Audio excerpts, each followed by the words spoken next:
আরে তুমি এদিকে আসো তো, তুমি বসো। কি সারাদিন খালি কাজ কাজ কাজ কাজ লাগাই দিছো, তুমি দেখি আমার সময় দিতে চাও না। তুমি এসব কি বলতেছো? বাসার ভিতরে আমি যদি কাজ না করি তাহলে কে করবে বলো? আর সারাক্ষণ তো আমি তোমার সাথেই থাকি, এটা কোনো কথা বললা তুমি? আমার যদি চরিত্র থাকতাম একটা কাজের মেয়ে রেখে কিন্তু তোমার কোনো কাজই করতে দিতাম না, তুমি শুধু সারাদিন আমাকে সময় দিতা। আচ্ছা, তুমি এইভাবে কথা কেন বলতেছো? তুমি তো জানো এই তোমার এই ভালোবাসার টানে আমি আমার পড়াশোনা ছেড়ে দিয়েছি। আমার পড়াশোনায় মন বসছে না, সারাক্ষণ শুধু তুমি আর তুমি। তুমি সব সময় আমাকে কাছে টানো, আমাকে বিরক্ত করো। আমার কি পড়াশোনায় মন বসে বলো? তাছাড়া সামনে আমার এক্সাম, এখন যদি আমি ঠিকমতো পড়াশোনা না করি তাহলে সামনে আমি এক্সাম কিভাবে দিব বলো? আর তুমি কি সব বলতেছো এক্সাম টেক্সাম? বিয়ে করছো, এখন তুমি স্বামীর সময় দিবা, এত এক্সাম এক্সাম দেওয়ার সময় আছে? আর কোনো এক্সাম এক্সাম দেওয়া লাগবে না। এটা কোনো কথা বললা? শোনো, আমার তো অনেক বড় স্বপ্ন ছিল, আমি পড়াশোনা সব কমপ্লিট করে ভালো একটা জব করব। আর এখন যদি পড়াশোনা অফ করে দেই তাহলে তো আমি জবটা করতে পারবো না, আর আমাদের সংসারের জন্য তো ভালো হবে, তাই না? ঠিক আছে, বুঝতে পারছি, এক্সামটা তুমি দিবাই। আচ্ছা শোনো, যেহেতু তুমি এক্সামটা দিবা, তাহলে আমি একটা ভালো বুদ্ধি পাইছি। শহরে আমার এক চাচা থাকে, ওই চাচার কাছে তোমাকে নিয়ে যাব। উনি কলেজের প্রফেসর, ওনাকে যদি বলি উনি তোমাকে ভালোভাবে পড়ালেখা করায় পরীক্ষা দিতে সাহায্য করব, তখন তুমি ভালো একটা রেজাল্ট করতে পারবা। কি বলো? কি বলতেছো? সত্যি? তুমি এত তাড়াতাড়ি মেনে নিয়েছো আমাকে পড়াশোনা হেল্প করবে? যাই হোক, আমি অনেক খুশি হয়েছি জানো। তুমি আমার লক্ষ্মী বউ, আর তোমার জন্য আমি এইটুকু করতে পারবো না? আচ্ছা শোনো, দেরি করে লাভ নাই, যেহেতু ঢাকা যাবোই, আজকেই চলে যাই। তুমি তোমার জামা কাপড় সব গুছিয়ে নাও। ঠিক বলছো, ঠিক আছে আমি এক্ষুনি যাইতেছি, সব গোছাচ্ছি।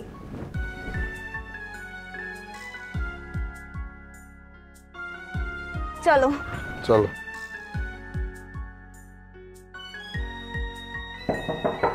কে? চাচা আমি। আরে রফিক, হ্যাঁ চাচা। তুই কিভাবে আমার বাসায়? আইসি চাচা একটু দরকারে। আর ওকে, আরে তোমার দায়িত্ব। ও এই তারা ভিতরে আয়, ভিতরে আয়, ভিতরে আয়। আসসালামু আলাইকুম। ওয়ালাইকুম আসসালাম, ভিতরে আসো। আচ্ছা ঠিক আছে, তোরা অনেক কষ্ট করে আসছিস, আমি তোদের জন্য চা নাস্তা নিয়ে আসি। আরে না না কাকা, এখন চা নাস্তা কিছু লাগবো না। তো বল কেন আসছিস? চাচা আসলে আপনারা তো কইতে পারি নাই, আমি ওরে বিয়ে করছি, বিয়ে সাথে করছি অনেকদিন হয়েছে। ও আবার বিয়ের আগে পড়াশোনা করতো, আমার সাথে বিয়ে হওয়ার পর পড়াশোনা তেমন একটা রানিং চালাতে পারে নাই। আর সামনে ওর পরীক্ষা, আর আমরা তো এই জায়গায় গণ্যমান্য সম্মানী ব্যক্তি, প্রফেসর। চিন্তা করলাম যে আপনার এখানে আইসা আমরা কয়দিন বেড়াইলাম, এই ফাঁকে আপনার একটু পড়ালেখা করাইলে ভালোভাবে পরীক্ষাটাও দিতে পারলো, এর লেগে আপনার এই জায়গায় আইসি। এখন আপনি যদি আম করে বলেন তাহলে আমরা থাইকে এই জায়গায় ও পড়াশোনাটা কইরা পরীক্ষা দিত। হ্যাঁ, কথাটা তুই ঠিকই বলছিস। তুই বলতেছ সেখানে থাকবি, তাইকে তোর ওকে লেখাপড়া করাবে, এটা বাবা কিছুতেই সম্ভব না। দেখ তোরা বিয়ার পরে লেখাপড়া আগে যা করছো সব কিছু পেয়ে পাচ্ছিস, কিন্তু এখনও যদি তোরা দুজনে কেন থেকে লেখাপড়া করাস, তোর বউটার লেখাপড়া ঠিক মতো করতে পারবে না। তাই আমি বলছিলাম কি, আমার বাসা তো খালি, কেউ নেই, তোর বউ আমার এখানে থাক, তাইকে লেখাপড়া করো, তুই চলে যা। আর যদি তুই না চলে যাস তাহলে তোর বউটার লেখাপড়া হবে না।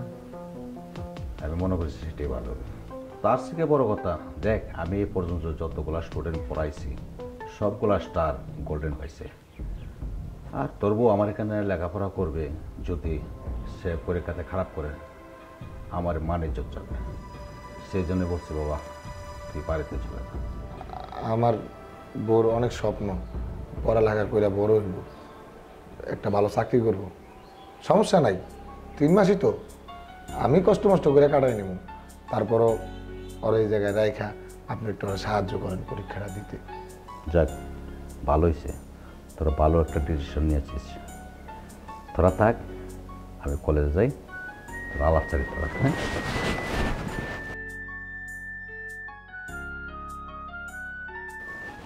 দেখো প্লিজ, তুমি মন খারাপ করো না। কি করবো বলো, আমি তো তোমাকে বলেছি আমার পড়াশোনাটা অনেক জরুরি। প্লিজ। আরে পাগলি, তুমি মন খারাপ করতেছো কেন? কোনো সমস্যা নেই, 3 মাস তো, 3 মাস আমি কাজ টাজ করে একটা এমনি সামনে কাটাই দিব, ওটা সমস্যা নেই। তুমি নিজের খেয়াল রাখবা আর পড়ালেখার প্রতি একদম মনোযোগ দিয়া তারপর পড়ালেখা করবা। চাচা যেমনে যেমনে কয় সেমনে সেমনে করবা, চাচার কথা অমান্য করবা না। চাচা যা কয় তাই শুনবা আর ভালোভাবে পরীক্ষা দিবা, ঠিক আছে? 3 মাস পরে আমি আইসা তোমারে নিয়ে যাবো। জানো তোমাকে ছাড়া তো আমার থাকতে একটু ভালো লাগবে না। কিভাবে থাকবো? তোমার থেকে কষ্ট তো বেশি আমার হইব, কিন্তু কি করবো, নতুন বউরে এই জায়গায় রেখা দিতে হয়েছে পড়ালেখার লেগে। কইলাম পড়ালেখা বাদ দিয়ে যাক, আপনার ওই কথা মন খারাপ করবো না। তুমি থাকবা, আমি তাহলে চলে যাই। আচ্ছা ঠিক আছে, সাবধানে যেও, নিজের যত্ন নিও। তুমিও তোমার যত্ন নিও। তোমার ছেড়ে যেতে আমার একদম ভালো লাগতেছে। প্লিজ কান্না করো না। ঠিক আছে, থাকো।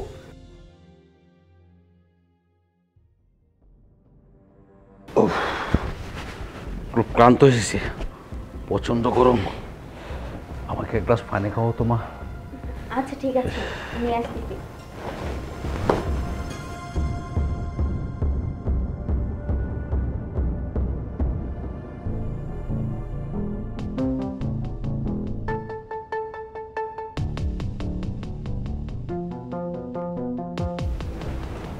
আচ্ছা ঠিক আছে, তুমি ঠিক মতো পড়ো, আমি একটু রেস্ট নিই।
চাচা, আজকের পরীক্ষাটা না আমার একের হয়েছে। আমার তো মনে হচ্ছে আপনার কাছে পড়ে অনেক পরীক্ষায় পাস করতে পারবো। দেখতে হবে না কার বাইস্তার বউটা আর কোন জায়গায় লেখাপড়া করছো। আমার কাছে এই পর্যন্ত যতগুলা স্টুডেন্ট লেখাপড়া করছে সবগুলা 100 নাম্বার পাইছে। আর তুমি পাবা না কেন? তুমি তো ওই স্টুডেন্টদের থেকে অনেক স্মার্ট। আর আমি তোমাকে এমন মন প্রাণ দিয়ে তোমাকে পড়াইছি, তুমি রেজাল্ট খারাপ করবে কেন? সত্যি আজকে আমি অনেক খুশি জানেন। আর এই খুশির খবরটা মানে আপনার ভাইস্তাকে দিতে চাই। একটু পরে ওকে আমি কল করব, ঠিক আছে? আর ওকে আমি আসতেও বলবো। ঠিক আছে, 3 মাস হয়ে গেল। তোমাকে একটা কথা বলতে চাইছিলাম, যদি তুমি অনুমতি দাও তাহলে আমি কথাটাই বলতাম আর কি। কি বলবেন বলেন, সমস্যা নেই তো কোনো। কথাটা হলো, দেখো আমার বাচ্চাটা এই ছোটোখাটো একটা চাকরি করে, কয় টাকা বেতন পায়? 1000, 10, 15,000 টাকা বেতন পায়। ওইটাতে তুমি এত একটা ভালো স্টুডেন্ট, তোমাকে কি করতে পারবে? না করাতে পারবে চাকরি, না একটা চাকরি নিয়ে দিতে পারবে? এই যে এত কষ্ট করে লেখাপড়া করে পাশ করছো, এই পাশের তো কোনো মানি হলো না। লেখাপড়া করে তুমি তো তার বাড়িতে ডেকসি বাতিল মাজা ছাড়া আর ঘর বাড়ি পরিষ্কার ছাড়া কোনো কিছু করতে পারবে না।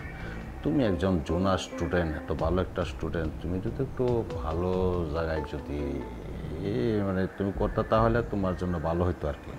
আচ্ছা ঠিক আছে চাচা, আপনি এত ঘুরিয়ে পিছিয়ে না বলে সরাসরিভাবে বলেন না, কোনো সমস্যা নেই। আপনি কি বলতে চান বলেন আমাকে। দেখো, আমি বলতেছিলাম যে আমার এত টাকা পয়সা, গাড়ি ভারী, অনেক ধন সম্পদ, এগুলা কেউ খাওয়ার নেই, দেখার নেই। আমি বলছিলাম তুমি যদি আমাকে বিয়ে করে নাও তাহলে এগুলা সব মালিক তুমি হয়ে যেত আর কি। সি সি সি চাচা, আপনি এসব কি বলতেছেন? আপনার কি মাথা ঠিক আছে নাকি? হ্যাঁ, আমি আপনার ভাইস্তা বউ, মানে আপনার ছেলের বউয়ের মতো। আর আপনি কি না আমাকে বলছেন আপনাকে বিয়ে করতে? আস্তাগফিরুল্লাহ, না না, আমি এটা কখনোই করতে পারবো না। আর আমি আপনার কাছ থেকে এটা আশা কখনোই করিনি। আপনি কিভাবে বলতে পারলেন এটা? দেখো এগুলা চা বাইস্তা এগুলা বাদ দিয়ে মানে যেটা বলছি সেটা করো। দেখো প্রবাদ একটা কথা বলে, আন্ধার ঘরে বান্দার লড়ে, না করলে আর লড়ে। ওটার যতই চাই তামায় রাখার জন্য, কেউ তো টাইমে থাকতে চায় না। সেই জন্যই বললাম তুমি যদি রাজি হয়ে যাও আমি মনে করি ভালো হবে। তোমাকে চিন্তা করার জন্য 5 মিনিট সময় দিলাম, তুমি একটু ভেবে চিনতে আমাকে এক করে জানাও। উনি যেভাবে বলতেছে আসলে প্রস্তাবটা খারাপ নয়। আমি তো আমার হাজব্যান্ডকে ভালোবেসে বিয়ে করেছি, কখনো টাকা পয়সা, ভালো খাবার, ভালো ড্রেস আপ দিতে পারে না ও আমাকে। শুধু বলতেছে মুখে মুখে ভালোবাসা। এই ভালোবাসা দিয়ে আমি কি করব যদি টাকা পয়সা সয় সম্পত্তি কোনো কিছু না পাই? না, এত বড় একটা সুযোগ আমি কখনো হাতছাড়া করব না। উনি যেহেতু আমাকে বিয়ের প্রস্তাব দিছে, আমি ওনাকে বিয়ে করতে রাজি হয়ে যাই। আর আমার হাজব্যান্ডকে আমি খুব তাড়াতাড়ি ডিভোর্স দিয়ে দিব। আচ্ছা ঠিক আছে, আমি রাজি। আর চাচা, ও না সরি, আজকে থেকে তাহলে আপনি আমার চাচা নয়, অন্য কিছু। আসলে কি, আমিও না মনে মনে আপনাকে অনেক দিন ধরে ফলো করতেছিলাম, মানে সাহস পাচ্ছি না। আমি কি কোনো স্বপ্ন দেখতেছি না তো? দেখি বাস্তব। আর তোমার একদম কোট আইডিয়া দেখতে হবে না স্টুডেন্ট কার। হ্যাঁ তাই তো। আচ্ছা ঠিক আছে, আমি কি করব জানেন? আমার হাজবেন্ডকে খুব তাড়াতাড়ি ডিভোর্স দিয়ে দিব। ডিভোর্স দিয়ে আমি আপনাকে বিয়ে করব, ঠিক আছে? ডিভোর্স দিতে হবে না, এর আগে চলো আমরা একটু চলেন।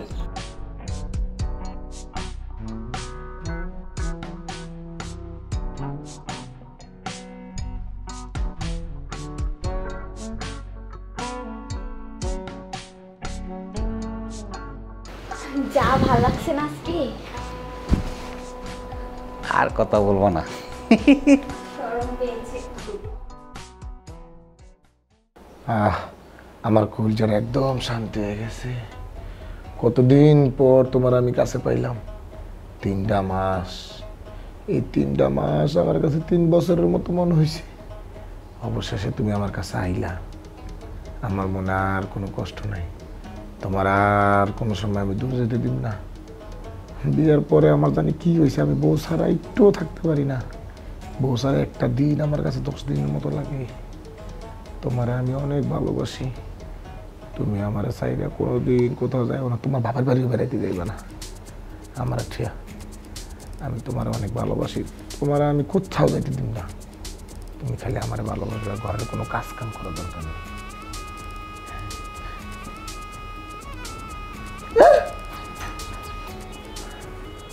এতক্ষণ আমি বালিশের লোকে কথা কইছি, বউরে এমন ভালোবাসি, বউ ছাড়া মাথার ভিতরে কিচ্ছু নাই। আর একটা দিন তো আমার সহ্য হইতেছে না। কি করি পাইছি। আমি চাচার বাসায় একদিন আগেই যাইগা, একদিন বোর লগে থাকমু, পরে বোর পরীক্ষা শেষ হইলে বোরের লয়ে চললাম। আমার মন আর মানতেছে না। আসসালামু আলাইকুম কাকা, কি অবস্থা, কেমন আছেন? এই তো আছি। কাকা, ফারিয়া কই? ফারিয়ারে ডাকেন, পরীক্ষা তো প্রায় শেষ, ওরা নিয়ে যেতে আইছি আমি। কি হলো চাচা, ডাকেন না ফারিয়ারে। চাচা চুপ করে আছেন কেন? ফারিয়ারে একটু ডাকেন। পারিয়া,